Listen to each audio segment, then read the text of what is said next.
Alors j'ai découvert le jeu de rôle, donc j'étais assez jeune, j'avais, ouais, 11-12 ans, dans ces eaux-là.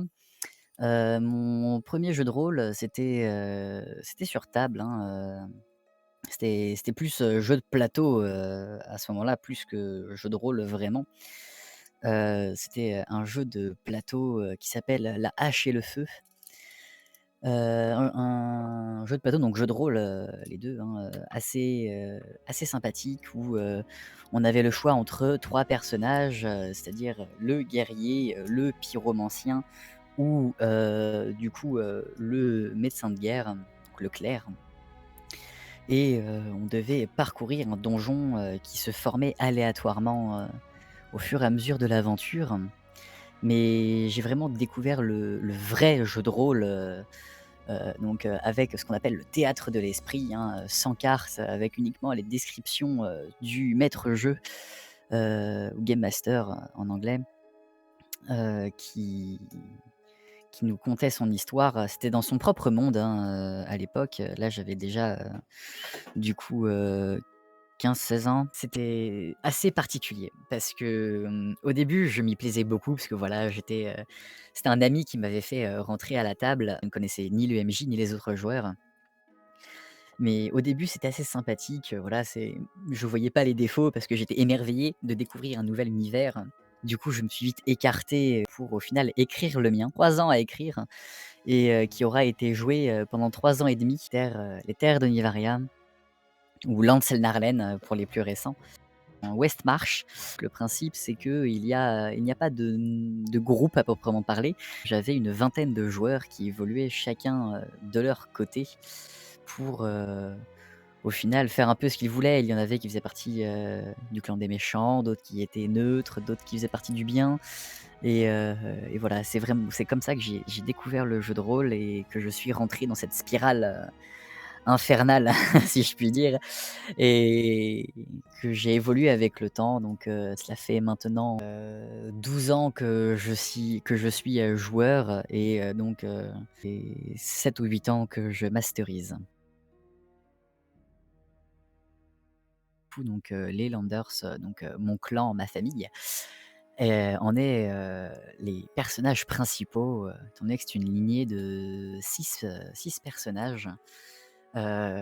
J'ai adapté, l'histoire en jeu de rôle, mais à la base, donc ça devait être un manga, sauf que bon, on s'est vite ravisé, hein, c'était des fantasmes, d'adolescents et on s'est ravisé plutôt sur une écriture, de type roman. Donc on a pas mal avancé, et au fur et à mesure qu'on grandissait, on corrigeait pas mal de trucs qu'on trouvait incohérents ou peut-être, un peu trop enfantins. On a été jusqu'à, calculer, grâce à nos études, on a été jusqu'à calculer, la physique, du monde dans lequel, ils évoluaient, parce que ça ne se passait pas sur Terre, tout le temps. C'était un style, un peu, donc SF, fantasy, donc SF science-fiction, science-fiction fantasy, et voilà, on a été jusqu'à calculer donc la circonférence de la planète, la gravité, à quel point elle était élevée par rapport à la Terre, enfin des trucs, un peu trop complexes par rapport à ce qu'on voulait faire au final.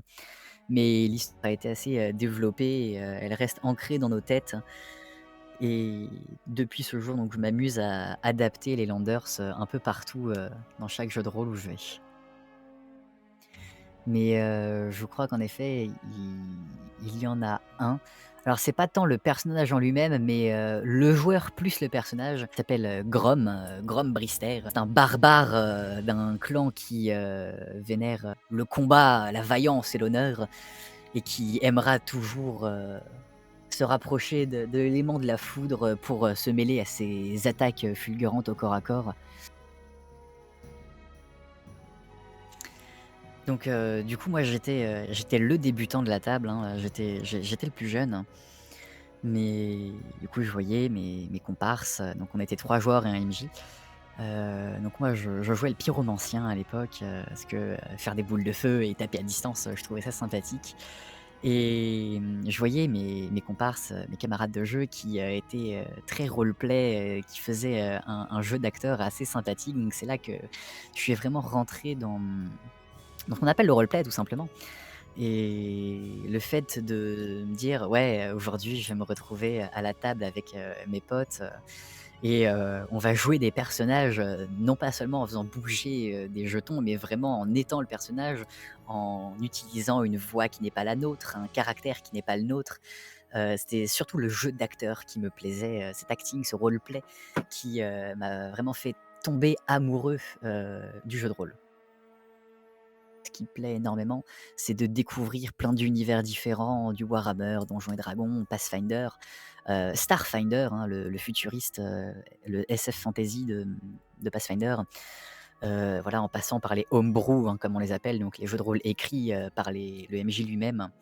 Même si le système ne change pas, l'important c'est l'univers et le scénario, l'histoire qui est contée tout autour de ça, et c'est ça, en fait, au final, qui me fait rester et qui me ravive la petite étincelle, la petite flamme qui me fait envie de continuer, à chaque fois.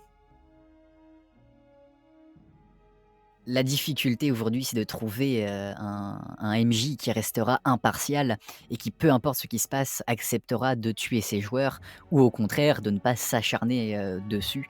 C'est cet équilibre qui est extrêmement compliqué parce que, bah, au début, un MJ, aura tendance à faire un petit peu le sadique, un petit peu des petites menaces, mais on se rend vite compte qu'au final, il s'attache aux personnages et il n'a pas envie de les tuer, mais du coup, les joueurs, on perd cette menace qui rôde autour de nos têtes et on commence à faire un peu n'importe quoi. Donc il faut toujours qu'on garde cette, petite épée de Damoclès au-dessus de la tête, histoire de nous dire: «Bon, on peut mourir, il faut faire attention à ce qu'on fait, mais il faut rester roleplay», et même si heu, une idée semble, mauvaise, pour la survie de notre personnage, si c'est dans son caractère et dans son intérêt propre à lui, son intérêt personnel de faire cette action, eh bien, il faudra la faire et passer outre le fait qu'il risque de mourir. C'est ça, en fait, qui est compliqué. C'est de passer outre la barrière du fait que ce soit un jeu et de réussir à vivre, son personnage comme il se doit et de faire en sorte que le MJ accepte, nos actions du moment que évidemment ça reste, possible, hein. On va pas demander, voilà, je claque des doigts et tout le monde disparaît, hein, on n'est pas Thanos non plus. Mais voilà, c'est trouver, ce maître-jeu qui respecte la balance, hein, l'équilibre entre, le sadisme et le trop de bienveillance, en fin de compte, qui fait que, bah, soit on se sent invincible parce qu'il n'ose pas nous tuer ou au contraire, on n'a pas cette saveur de se dire: «Bah, je peux me permettre de faire ça parce que, quoi qu'il arrive, il me tuera». Donc c'est cet équilibre qui est extrêmement important et très dur à trouver de nos jours. Alors qu'est-ce que j'attends d'un MJ? Improvisation, équilibre et surtout, heu, description. Pour moi, un MJ, c'est quelqu'un qui est capable de décrire une salle tellement précisément qu'on ne peut pas avoir une autre image que celle qu'il a en tête. Plus une description sera fidèle, plus il arrivera à nous plonger, à nous immerger dans son scénario, dans sa narration. Et ça nous permettra aussi d'éviter les incohérences aussi. Plus les joueurs seront plongés, seront immergés, dans son histoire, et c'est là qu'on ressentira ce que ressentent les personnages allant des couleurs jusqu'aux odeurs, peut-être même aux sensations, à la température. Avec une certaine finesse, en se concentrant un petit peu et en rentrant dans le jeu, on pourrait aller jusqu'à sentir les odeurs, le goût, peut-être même les sensations que peuvent ressentir le personnage. Le deuxième point donc, c'est l'improvisation qui est extrêmement importante. Pour moi, un MJ qui lit une feuille n'a aucun intérêt. Il faut savoir, suivre sa narration, avoir quelque chose d'écrit bien évidemment, peut-être même un livre de campagne déjà écrit, peu importe l'univers, qui, lui donne un fil conducteur. Mais il faut qu'il soit capable d'improviser, peu importe la question, peu importe la situation, et sortir, des rails en fait, du livre ou de son écriture, pour qu'il puisse, tout simplement agir peu importe ce qui se passe. Parce qu'un MJ qui reste coincé dans son écriture ou ce qu'il avait prévu, finira toujours coincé, et ça se ressentira au niveau des joueurs et l'improvisation sera toujours plus complexe, pour sa part, et c'est là qu'interviendront ce qu'on appelle les TGCM, hein, dans le milieu. C'est les «ta gueule, c'est magique», c'est-à-dire que le MJ, s'il a recours à ça, souvent c'est parce qu'il est à court d'improvisation, et il n'arrive pas au final à recadrer ses joueurs dans la direction qu'il veut, sans leur dire, «Non, tu ne peux pas faire ça parce que je n'ai pas envie que tu fasses ça».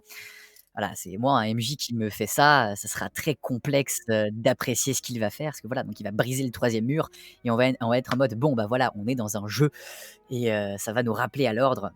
C'est voilà, c'est comme quand on fait de la réalité virtuelle, et que d'un coup on touche un mur alors que dans le jeu il y a pas de mur, ça nous rappelle que ce n'est qu'un jeu et je n'aime pas du tout ressentir ça dans un jeu de rôle. Pour moi, ce n'est pas possible.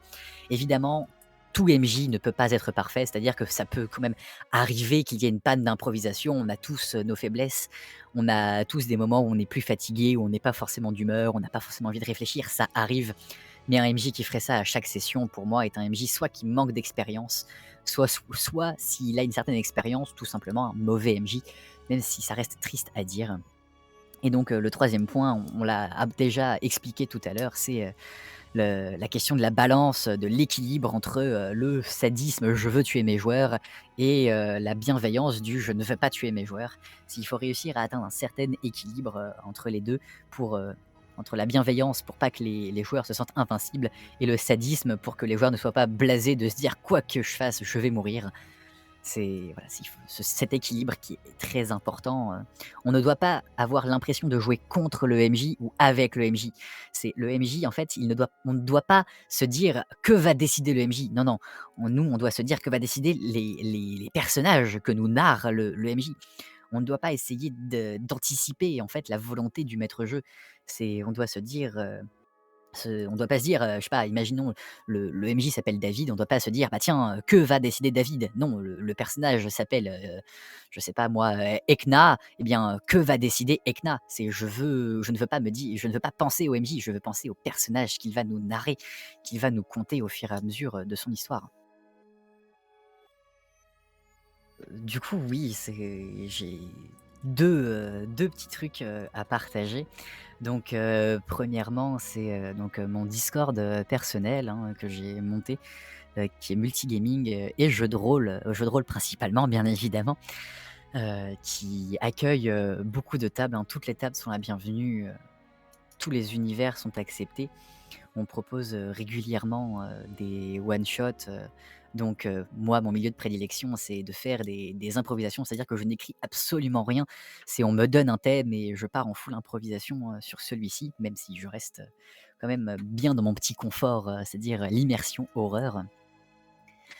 Donc souvent, Lovecraft, est mon meilleur ami et donc voilà, c'est mon petit serveur Discord, donc Corolia et un autre, serveur Discord que j'aimerais partager, donc là-dessus je ne suis, qu'un simple, MJ et joueur, mais qui est bien sympathique, c'est, le Discord, français de Donjons& et Dragons Adventurers League, donc qui s'appelle, La Guilde, on est à peu près 800 dessus.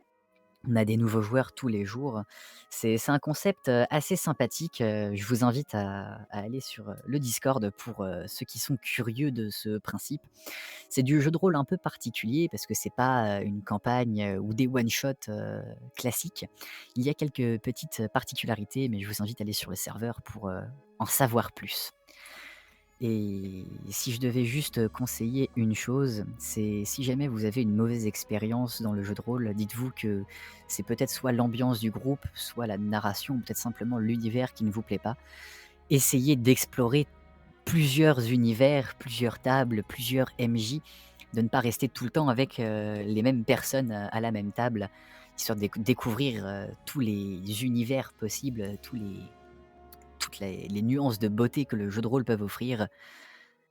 Car, si jamais le jeu de rôle ne vous plaît pas, c'est qu'il y a quelque chose à la table qui ne vous plaît pas. Pour moi, le jeu de rôle, et pour moi c'est une évidence, peut plaire, à la totalité du monde.